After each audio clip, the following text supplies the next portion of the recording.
नारायण हरि। आज के ज्योतिषी चर्चा में राशि फल के श्रृंखला में मिथुन राशि सितंबर के महीने में किस प्रकार का फल प्रदान करने वाली है। मिथुन राशि पर सितंबर के महीने में ग्रहों की स्थिति किस प्रकार से बनी हुई है, इस संदर्भ की चर्चा में पहले यह देख लेते हैं कि सितंबर पर कौन से ग्रह कहाँ कहाँ पर विराजमान है जिनका फल आपको मिलने वाला है। तो सितंबर के महीने में देखा जाए तो सबसे पहले भौम आपके ही लग्न पर विराजमान है जो मिथुन राशि पर, और यह मिथुन राशि बुध की राशि है।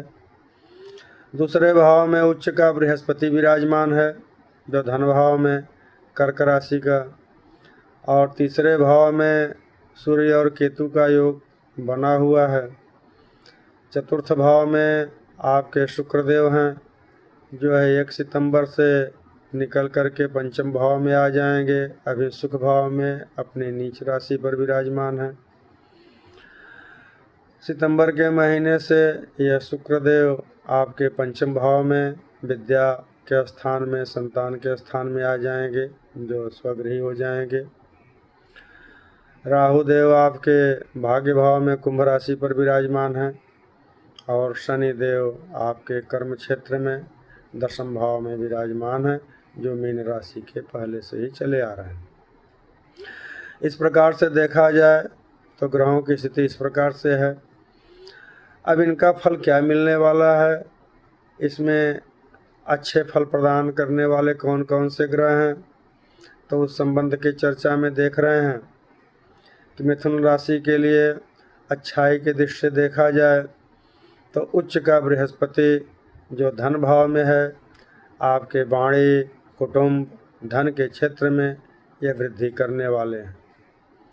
और यहीं देवगुरु बृहस्पति आपको अचानक धन लाभ के भी योग बनाएंगे, बैंक बैलेंस के क्षेत्र में अच्छा करने वाले हैं। और दूसरे भाव में बृहस्पति देव धन के लिए हमेशा ही अच्छे रहते हैं। आपके वाणी में निखार आएगी, आप वाणी की बदौलत अच्छे कार्यों में सफलता पाएंगे और लोगों से तारतम्य बनाने में, व्यवहार बनाने में सफल रहेंगे। अपनी वाणी के द्वारा आप मधुर बोल करके कई काम आसानी से करवा सकते हैं। इस प्रकार से देखा जाए तो देवगुरु बृहस्पति आपको शुभ फल, अच्छे फल प्रदान करने वाले हैं। अब देखा जाए तो शुक्र जो आपके चतुर्थ भाव में नीच राशि पर भले रहे, लेकिन भौतिक सुख सुविधा के लिए यह कोई कमी नहीं करते हैं। और यहाँ पर शुक्रदेव आकर के आपके भौतिक सुखों की वृद्धि करते हैं, सुख सुविधा अच्छी देते हैं। लेकिन यही शुक्र जो है नीच राशि का होने से नीचत्व दोष लगता है, उतना अच्छा नहीं दे पाते। यही शुक्रदेव आपके जब पंचम भाव में आ जा रहे हैं, पंचम भाव में आकर के स्वगृही हो जा रहे हैं, तो सितंबर के महीने में यह इतना अच्छा फल प्रदान करेंगे कि कहने वाली बात नहीं। यदि आप विद्यार्थी हैं तो आपके विद्या के क्षेत्र में अच्छा करेंगे, आर्ट के क्षेत्र में, कला के क्षेत्र में, साहित्य के क्षेत्र में यह शुक्रदेव आपको बहुत ही सहयोग प्रदान करने वाले हैं। अगर आपका यह फील्ड है तो आपके लिए यह बहुत ही आगे बढ़ाने का काम करेंगे। अब देखा जाए तो राहु आपके भाग्य भाव में है। यह जो है अरिष्ट फल कारकों में आते हैं। राहु अपने मित्र के घर में खराब तो नहीं देते हैं, लेकिन यह यहाँ पर उतना अच्छा नहीं देते हैं जितना पर शुभ ग्रह भाग्य भाव में फल प्रदान करते हैं। अब राहु की 3 दृष्टियाँ जो है आपको क्या क्या प्रदान करने वाली है। राहु की जो है पंचम दृष्टि आपके लग्न में पड़ेगी, और वहाँ पर बुध के घर में मंगल विराजमान है। तो मिथुन राशि का मंगल बुध के घर में रहना और राहु की दृष्टि उस पर होना, यह आपके लिए अच्छा नहीं है। तो क्या करना चाहिए, इसमें बहुत ही सोच समझ के काम करना चाहिए। मंगल एक तो गर्म ग्रह होता है और मिथुन राशि आवेश वाली ग्रह होती है। यह लोग बात बात में अगर इनके लिए कोई प्रतिकूल शब्द बोल दे तो आग बबूला हो जाते हैं, किसी की बात बर्दाश्त नहीं करते, बोलते बोलते उखड़ जाते हैं और इनको धैर्य में कुछ कमी रहती है। अब उसी स्थान में अगर मंगल बढ़ जाते हैं तो आग में घी डालने का काम करते हैं। एक तो गर्म मिजाज के आप और दूसरे मंगल गर्म ग्रह, तो क्या करते हैं, यह बहुत ही क्रोध हठ जिद में बड़ा बड़ा काम कर बैठते हैं जो आपके लिए अच्छा नहीं। अब तीसरा उसी को बढ़ाने वाला मंगल के ऊपर राहु की दृष्टि आपके लिए और अधिक नुकसानदेह रहेगी। यह मंगल जो है आपको आवेश में आकर के गलत निर्णय लेने, आवेश में आकर के गलत शब्द बोलने, आवेश में आकर के कोई ऐसा काम कर बैठने जिससे आप परेशानी और मुसीबत में फंस सकते हैं। अतः बहुत ही धैर्यतापूर्वक आपको सावधानीपूर्वक यह समय बिताना चाहिए।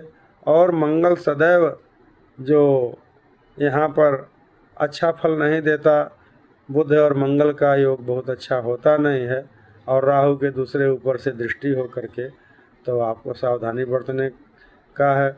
मंगल के मंत्र का जप करें, गंग गणपतये नमः गणेश जी की आराधना करें।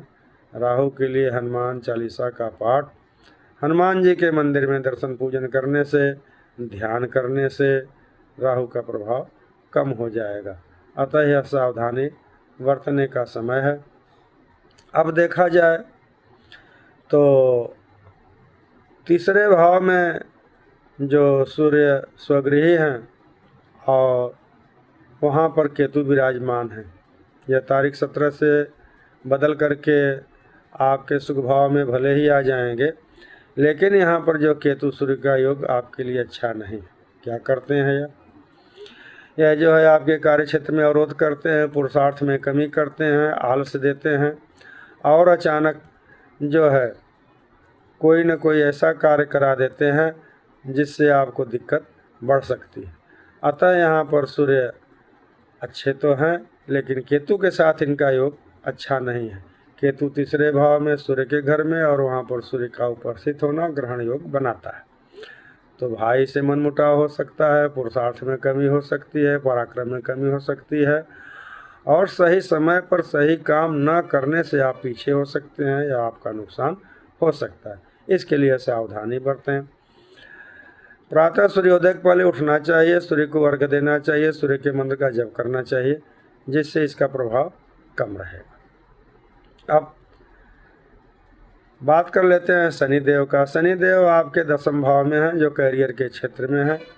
मिथुन राशि पर यह भाग्येश और अष्टमेश होकर के कैरियर के क्षेत्र में, कर्म स्थान के क्षेत्र में, सर्विस व्यवसाय के क्षेत्र में जो विराजमान है, यह जो है बहुत परिश्रम से ही आपको आगे बढ़ने देते हैं।